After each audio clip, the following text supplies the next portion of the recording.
Welcome to the Property Nomads Podcast. Before we get started with today's episode, just a massive thank you for some of the feedback we've received about the recent episodes, and also thank you for leaving reviews on iTunes and other podcast platforms as well. It's really helping with the podcast numbers, and we're very grateful for that as well. If you haven't left us a review, please do go along to Apple, iTunes, wherever you listen to your podcast, and leave us a review. It'd be really useful, and it helps us to get the podcast into more ears, which obviously helps more people on both property side and of course the travel side, people that like listening to these stories over the years. So thank you very much for that.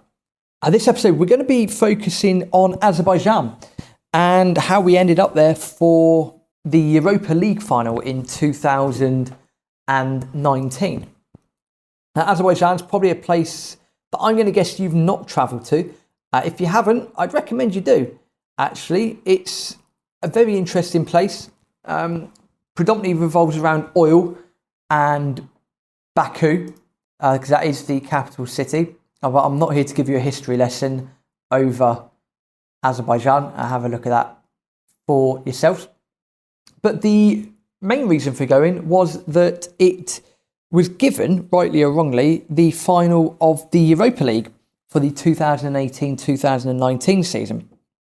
Now, the first thing when you think of Azerbaijan is probably not football. So we knew that as they were going to be playing the final in the Olympic Stadium in Baku, and that stadium holds about 70,000 people, more or less, and it had been built for the European Championships in 2020, the ones that actually happened in 2021 because of all the other stuff that's gone on over the last few years. They've been given the final, and we thought, well, okay, fair enough. Well, why not? Let's see how we can get there. We didn't have a feeling that tickets would be an issue at all. To be fair, if you live in Madrid or Spain or anywhere in Western Europe and you've got to get to Baku, it's a 6-hour direct flight from London, or you go to a place like Dubai and you change there. So not an easy place to get to. Again, it's one of those things where you've got the idea is good, but this is where, too much currency, too much money in the game of football. Money makes decisions at the end of the day, and this is why, a final like that ended up over in Baku. Baku itself, very, very nice place. It's probably not what you'd expect. It's got a wonderful corniche, so like a boardwalk up by the sea. So it's sort of situated on the Caspian Sea as Baku. It's got some really old historical parts, old towers, old buildings, old citadels, with some really funky historical gardens right in the middle of the city. And as Baku has developed over the years with the findings of oil, Baku itself has expanded. Azerbaijan itself is a relatively open country. So although it is predominantly a Muslim country, it's not overly strict. And again, I'm not an expert on Muslim culture. I've not been to a place like Saudi Arabia or anything like that to give you a true difference. But from what I'd read and from what we had heard and from what we saw, it seemed to be quite a liberal place. There were a couple of bars that you could go and buy alcohol in. So they were visible on the street. And there was, although quite a few of the people out were male, it didn't seem like such a male-dominated society. Although that being said, when we were drinking tea, because they do love a good cup of tea over there in the nice little glasses, that was predominantly a male activity. But there was an abundance of men and women around. So very open from that point of view is Azerbaijan. Enough there to see and do. I mean, this was about 34 degrees most of the time. It was absolutely roasting. And for this trip, we'd used our friend Carl at Beverly Travel, and we had organised the experience through him. So once we knew that we'd been allocated tickets to the final, we gave instructions to Carl. we both took a breather. We both sat back. We said, here's our criteria. This is where we're going. We're going to Baku. We like to be picked up from the airport. We want 5 nights in Baku. Here's our budget. And ideally, as we said at the time, we think Liverpool might be in the Champions League final. If we have to stop off in Dubai or whatever, please make it a nice stopover in an airport lounge so we can possibly watch Liverpool in the final before we fly back. So we gave Carl the instructions, we gave him the budget, and Carl booked everything for us. He's got years of experience in doing it anyway. And the whole trip was perfect. We flew from might have been from Manchester, it might have been from Gatwick, one of the two, probably Manchester. So we flew to Dubai from Manchester. We stayed there for a few hours, transferred from one terminal to the other, and then flew into Baku. Got picked up from the airport, taken straight to our hotel. The hotel was nice, the breakfast was good, absolutely superb. 10 minutes away from a metro subway station and one of the parks, which was a great place to have a morning cup of tea. Again, perfect blue skies, roasting. The weather was absolutely roasting. The food was delicious. There's a couple of restaurants that we went to in the centre of Baku, and you get these little stuffed vine leaves and various meats and thick sauces and very rich, good, simple food, and plenty of kebabs as well. And I do love a good kebab, mate. So Baku itself, as a place to go and see, absolutely. I'd be very careful though, because they have had issues over the years with Armenia. So Armenia and Azerbaijan don't exactly see eye to eye. So if you have been to Armenia before, chances are you're not going to be allowed into Azerbaijan, and vice versa. So just a heads up if you've been to Armenia before. It was a shame that we went there and came back, actually, because from Azerbaijan it'd be quite straightforward to go into Georgia. It's a main road up to Tbilisi, the Georgian capital. So it would have been actually a great place to start and go on a big tour around that part of the world. Although Azerbaijan's not famed for its football, the stadium itself that had been built for the European Championships, the stadium itself was absolutely brilliant.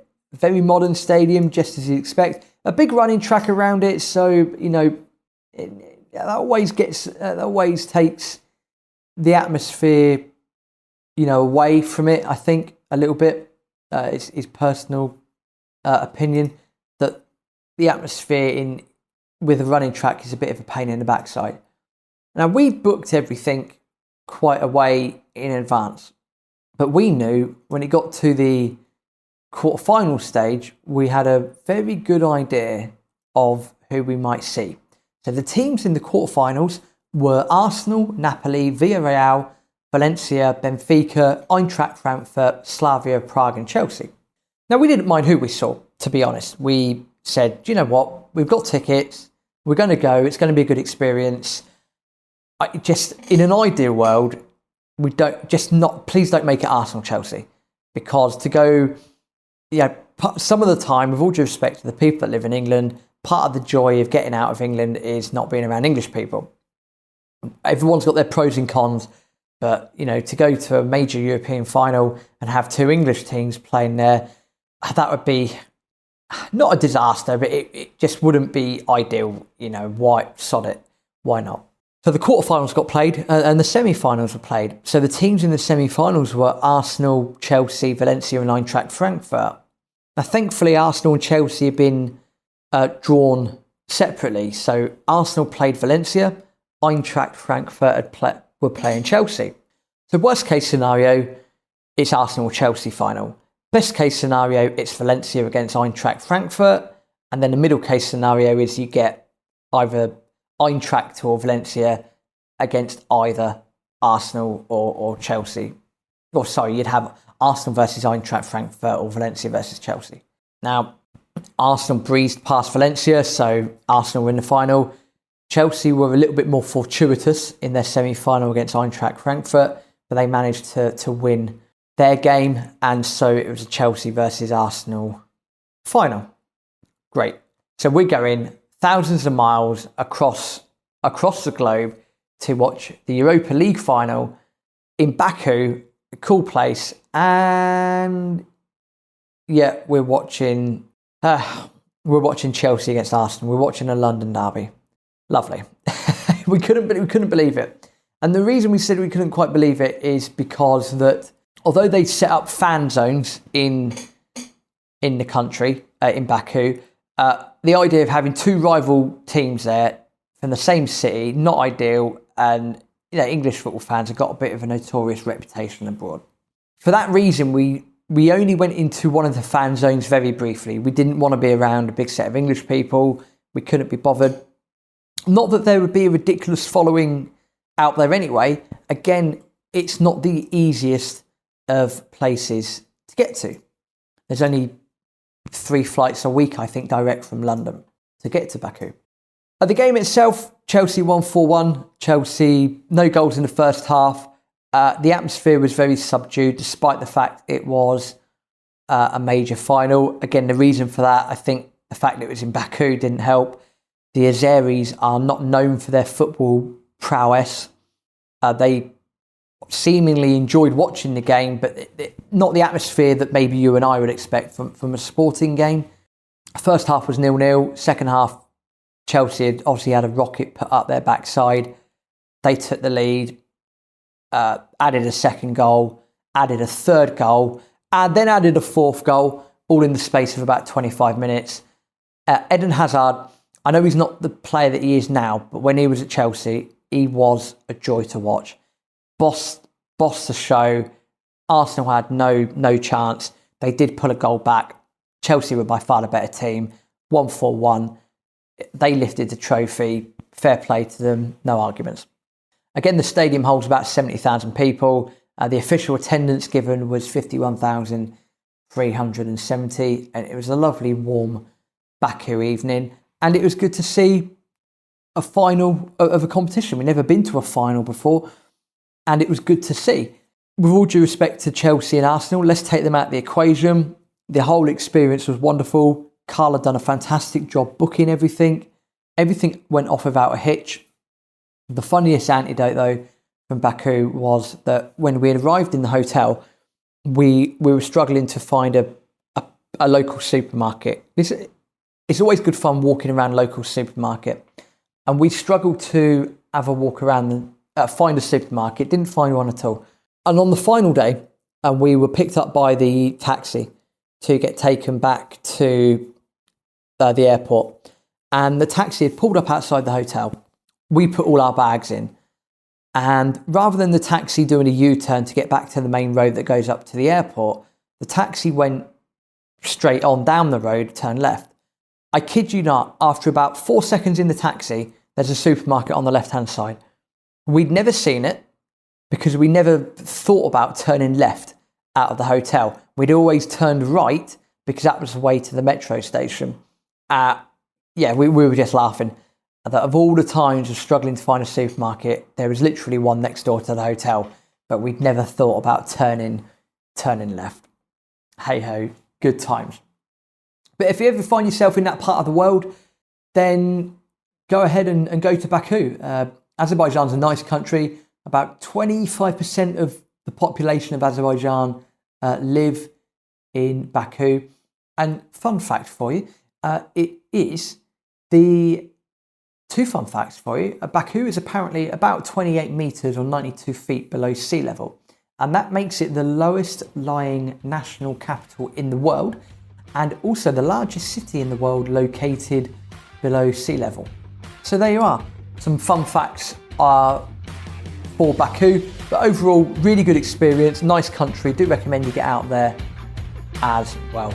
Next week, we're going to be looking at the Estadio Azteca and Mexico City, diving into some of the stuff I was doing out there this year, and why this stadium is on everyone's bucket list. Hasta luego.